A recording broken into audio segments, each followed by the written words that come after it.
So he'll give you power and see how you handle it. The world says power is for self.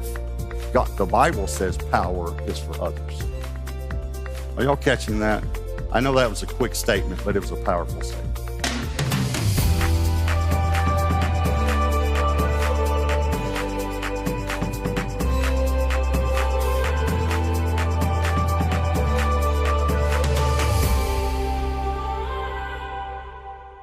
So the power test is, how do you respond when you get some power? Now, what you might be thinking is, I've never been able to take that test. I would love to take that test one day. But you will get some power one day. Let me explain power to you. Another word would be authority. But let me explain authority to you. It's responsibility. Anytime you're given responsibility, then you have power when you fulfill that responsibility, or if you don't fulfill that responsibility, then you don't have that power, all right? So I want to show this to you in Joseph's life. That's we're doing Joseph, which is Genesis chapter 30 through Genesis chapter 50. I'm going to have to skip around a little bit in Genesis 41 so that we've got enough time for the message, okay? The first 7 verses, though, of chapter 41 are 2 dreams that Pharaoh had. Pharaoh dreamed there were 7 fat cows and 7 lean cows, and the 7 lean cows ate the 7 fat cows. Then he dreamed there were 7 full grains or heads of wheat, and there were 7 lean or parsed heads of grain, heads of grain, and they ate the 7 full ones, okay? So then we pick it up in verse 8. Now it came to pass in the morning that his spirit was troubled. That's talking about Pharaoh. And he sent and called for all the magicians of Egypt. This is actually where we get the word magi from. And I've explained that in a Christmas message, so you have to go back to hear that. I don't have time to explain it now. And they came from Balaam. I don't have time to explain that. I just hoping you'll get hungry and say, I think I'll read about that later, all right. And Pharaoh told them his dreams, but there was no one who can interpret them for Pharaoh.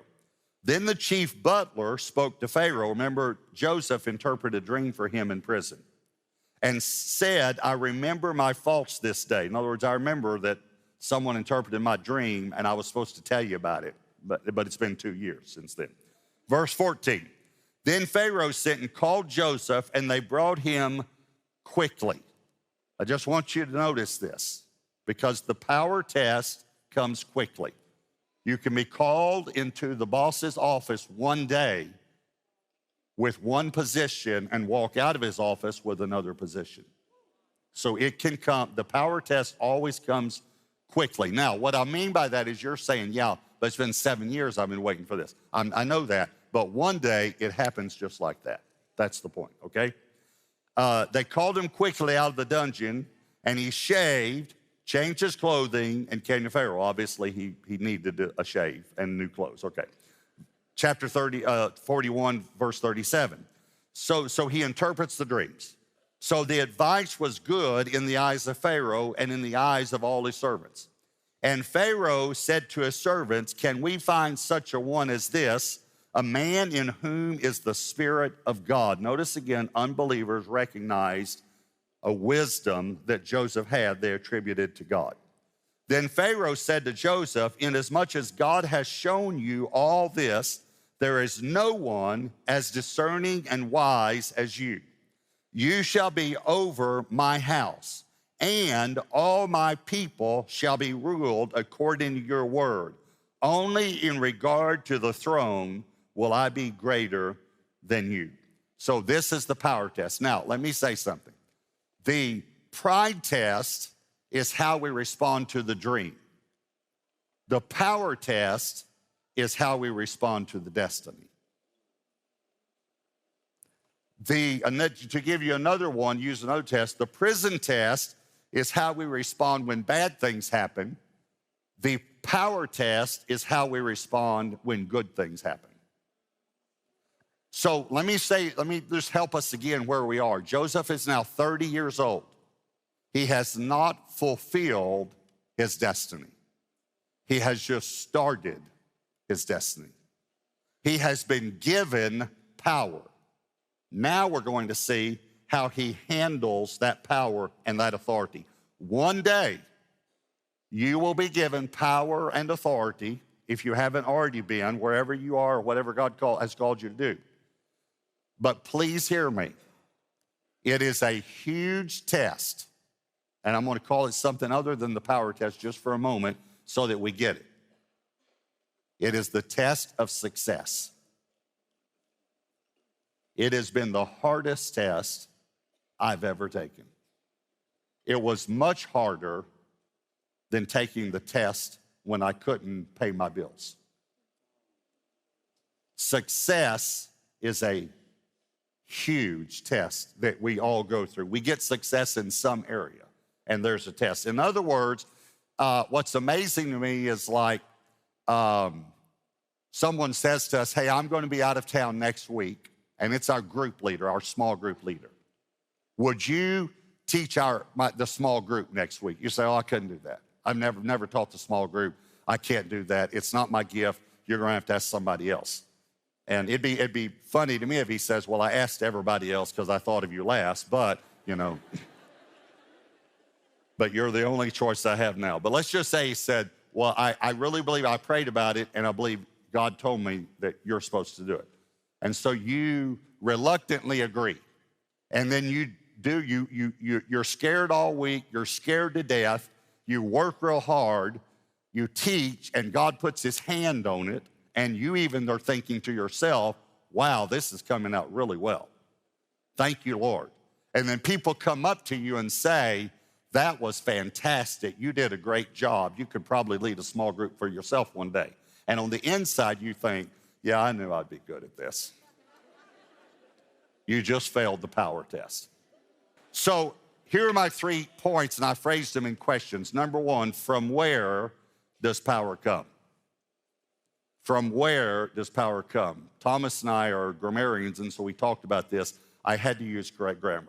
But for some of you that are thinking, what does that mean? Where does power come from? That's another way to say it, okay? Where does it come from? All right, but I can't end the sentence with a preposition if y'all don't mind. Okay.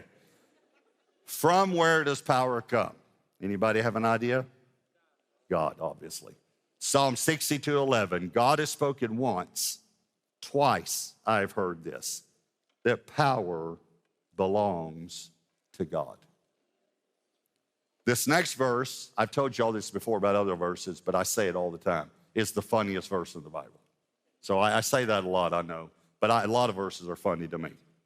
John 19:10, then Pilate said to him, that's Jesus, are you not speaking to me? Now here's the funny part. Do you not know that I have power to crucify you and power to release you? Can I remind you that he's speaking to the creator of the universe? But watch what Jesus does. Jesus answered, you could have no power at all against me unless it had been given you from above. All power comes from God. There must come a recognition in us that even though we work hard, it's God that has blessed us. This is the balance. There's a balance between, it's just all God, brother, and I've worked very, very hard, but God has blessed me.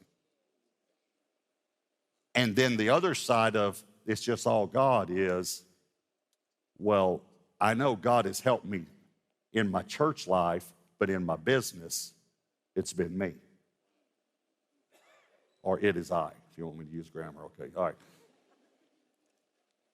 There's got to, in Christians, in believers, we should say, I've worked very hard, yet God has blessed. In other words, a farmer would say, I plowed, I tilled, I planted, but God made it rain.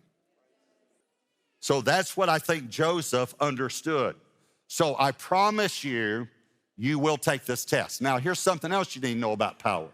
There is actually a God-given righteous desire for power. And I'll explain that in the next point a little more. We were created by an omnipotent God, all-powerful. God has power, so power is not bad. So you actually have a God-given desire for power. Jesus even said, if you desire to be first, then be the servant of all. Timothy and Titus said, if a person desires the office of an overseer, that's the word for bishop, an overseer, in other words, to have power, he desires a good thing. In other words, he's desiring to have power even in the church so that he can help people. Is everyone following me? That's not a bad thing. But if you don't believe that we're born with this desire for power, watch the youngest child in the family if you get a dog. Because the youngest child now has someone to boss around. That was Elaine in our family. When we got dogs, that's my dog. Because she wanted to tell, because she got told what to do by mom, dad, Josh, and James. And that's true, isn't it? Josh, you know they told us it's fun when your kids get older because they start confessing. Because they know they can't get grounded anymore or spanked. Josh and James, when she was young, would hold her head in the pillow and say, pray about it. I'm sorry. This great Bible teacher that, that's the way he was when he was young. Just wanted you to know he needed to get saved, okay? Point is, from where does power come? It comes from God, and there is a good desire for power if you want to use it to help people. And that's the next point. So to whom does power come? It comes to the humble. James 4:10, humble yourselves in the sight of the Lord, and he will lift you up. Let me say it another way. Exalt you or give you power if you're humble. 1 Peter 5, verse 5, likewise, you younger people, submit yourselves to your elders. Yes, all of you, old and young, male and female, be submissive to one another and be clothed with humility. For God resists the proud, but gives grace to the humble. And I want to come back to the word grace. Therefore, humble yourselves in the mighty hand of God, that he may exalt you, lift you up, give you power in due time. But let me give you, there's what grace is and what grace does. Grace is unmerited favor, but what it does is another one of the definitions of it is enablement. And you go to the root word of that in the Greek, and it's power. Grace gives you power to overcome sin you never had power to overcome. So he gives grace to the humble. He gives power to the humble. It comes as a result of humility. So let me give you one other thing about being humble. Have you ever met someone who has had great success, let's say, in whatever he or she does, and after talking to him, you come away very attracted to the person's spirit and demeanor because he or she has tremendous humility? It's attractive, isn't it? You think, man, that person was just a regular person. And yet she's done this and done that. And, I can remember, well, never mind anyway. So I can get off on, the older I'm getting, the more I have divine rabbit trails, but they're fun. So anyway, so you meet someone who's done a lot for God or a lot in business, who's humble, the person's attractive to you. Have you ever met someone that's been very successful who's prideful? It's repulsive, isn't it? Now, and then I'll tell you something. Have you ever met someone that's never done anything and is prideful? That's just stupid. That's foolish. Okay. So, my point is that pride looks foolish. So let me give you my illustration now. back in the 80s. I was in my 20s then. And for some reason, I wanted to be, again, my father was successful growing up. I wanted to be successful. I had the desire to be successful and to appear successful to people. It was an insecurity that I had. And so at that time, for some reason, some of you will remember this, men who were successful wore lizard skin shoes. That meant you had made it. Okay. I didn't have any lizard skin shoes. I had secondhand shoes from Salvation Army, but I wanted lizard skin shoes because I wanted people to think I was successful. Well, I had a friend who was successful, bought some lizard skin shoes. They were too tight on him, so he gave them to me. I wore them everywhere. I mean, to my kids' soccer games, I wore lizard skin shoes, you know. And truth be told, they were too tight on me, but I wore them anyway. So one day I decided to take our Ford Fairlane.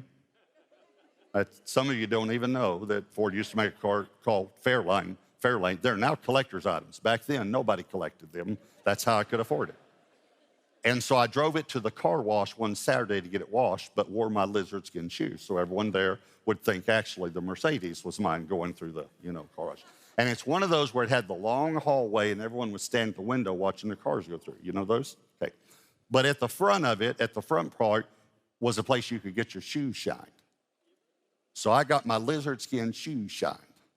And then as I was walking down the hallway, people standing watching the cars come through would do this. They would turn and then they'd go. And I was thinking, they think I'm somebody. They're seeing these nice shoes, and it's just amazing what these shoes do for me. What I didn't realize was when I got down to the end of the row, I thought, I'm going to look down because they must look very nice shine. What I didn't realize was the guy had rolled my pants legs up like this, and so I was walking. Yeah.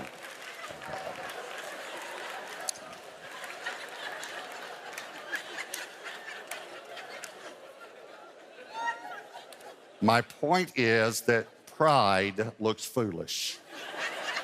Did I make my point? Okay, all right. So,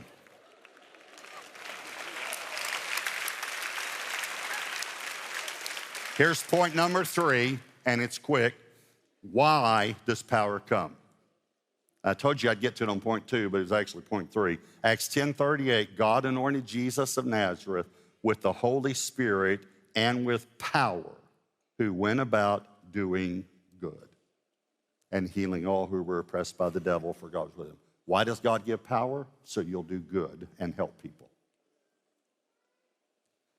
Deuteronomy 8, it's quoted a lot, but I've even asked people, because it says it's God who gives power to get wealth, so we'll read it in a moment, but I've asked people even, and why does he give wealth? And many people can't answer that. Now, Steve Doolin can because he teaches about this and has taught for many years about this. Deuteronomy 8:17, then he says, when you enter the promised land, that's where we're coming. He's basically saying, don't say in your heart, my power and the might of my hand have gained me this wealth. And you shall remember the Lord your God, for it is he who gives you power to get wealth, that he may establish his covenant, which he swore to your fathers as it is this day. When God gives you financial blessing, it's that he may establish his covenant on this earth. That's why he gives power. That's the only reason he shares his power, is so you can help people with it. Let me just give you this illustration. Here's God with all of the resources in the world. Well, actually, all the resources in the universe. He actually owns Mars, if you don't know. When Elon gets there, it'll say property of God. So here's God with all the resources. Over here are all the needs, all the hurting people, all the churches need to be built, all the poverty, all the difficulties, all the sex trafficking, all the horrible atrocities that sin has brought into the world. Another way business leaders to say this is here's all the supply, all of it, and here's all the demand. Have you ever thought about what's in the middle? You are. Let me say it another way. God is looking for distributors. He wants to get all the resources over there. He just needs a distributor. So he'll give you power and see how you handle it. The world says power is for self. God, the Bible says power is for others. Are y'all catching that? I know that was a quick statement, but it was a powerful statement. All right, so let me give you an illustration, and then we're done. When our church was smaller, I've lost touch with him, so I don't know whether he's still a member of the church or we just haven't talked in a while, but he's a very busy person. But we used to go to lunch a lot, spend time together. It's a man named Juan Hernandez. So Juan has run the presidential campaign for many presidents, probably over 10 in Central and South American countries to be elected. And he's Dr. Juan Hernandez. But he's a political strategist that every liberal's afraid of in Central and South America because he's a strong believer. He won the first presidential campaign he ran was for Vicente Fox, and he led him to Christ, and then he led 13 out of 24 of his cabinet members to Christ. Okay? So and now every time I've talked to him since then, and we have talked, I just don't know where he is. I haven't talked to him in the last year or so. But he's in some country running a presidential campaign, and the presidential campaign can be in last place, and the thing they're scared of is if Juan Hernandez comes in to run the campaign, because that's how God is with him. He's like a Joseph. You follow me? Okay.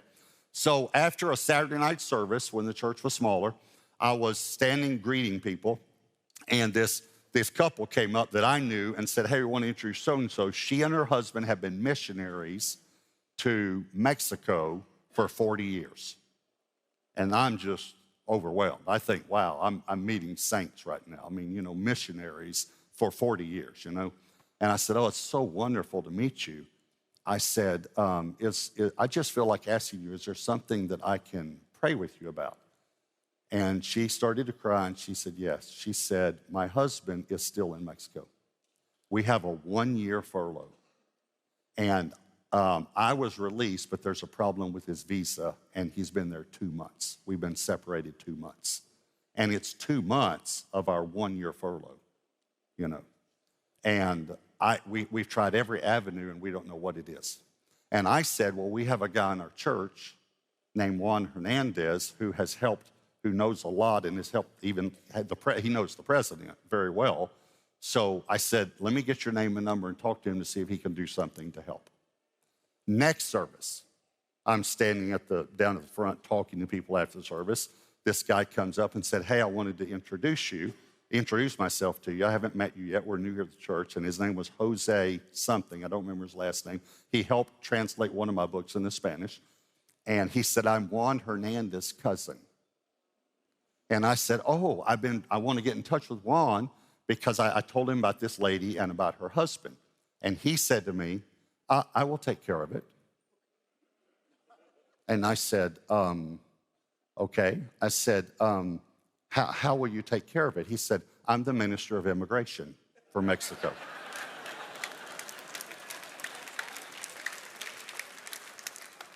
And so because it was my first time to meet him, I was trying to not impose on him. So I said, well, hey, listen, if you run into any problems or something, then he said to me like this, I will not run into any problems. I will take care of it.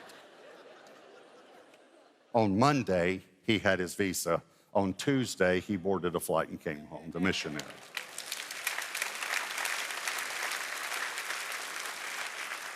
The missionary organization extended their furlough so they'd have a full year.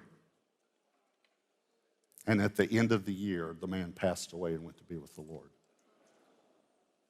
But he's got to spend the last year of his life with his wife. Do you know why? Because a man had power And he knew what that power was for. It was to help people.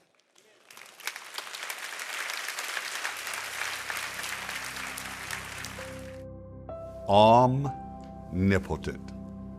I don't know if you know, but that's actually two words put together. Omni, which means all, and potent, which means power. God has all power. Here's the good news. He wants to share his power with us. And why? So that we can help other people. That's what the power test is all about. He gives us some power and he allows us to get used to it. And then he can give us some more, and he can give us some more, and he can give us some more. So don't get hung up that you failed this test, because we've all failed this test at some point or another. We've all failed all of these tests. But the Lord allows us to take these tests again and again, not so we keep failing, but so we get more strength, and we keep passing and passing and passing and helping more people and more people and more people. You know, I absolutely love this series, that God has a dream for your life and he has a destiny for your life. So join me next time as I continue this series. Hey everyone, I'm Pastor Robert, and thank you so much for watching my YouTube channel. Be sure to share what God is teaching you in the comments below so that it might encourage others.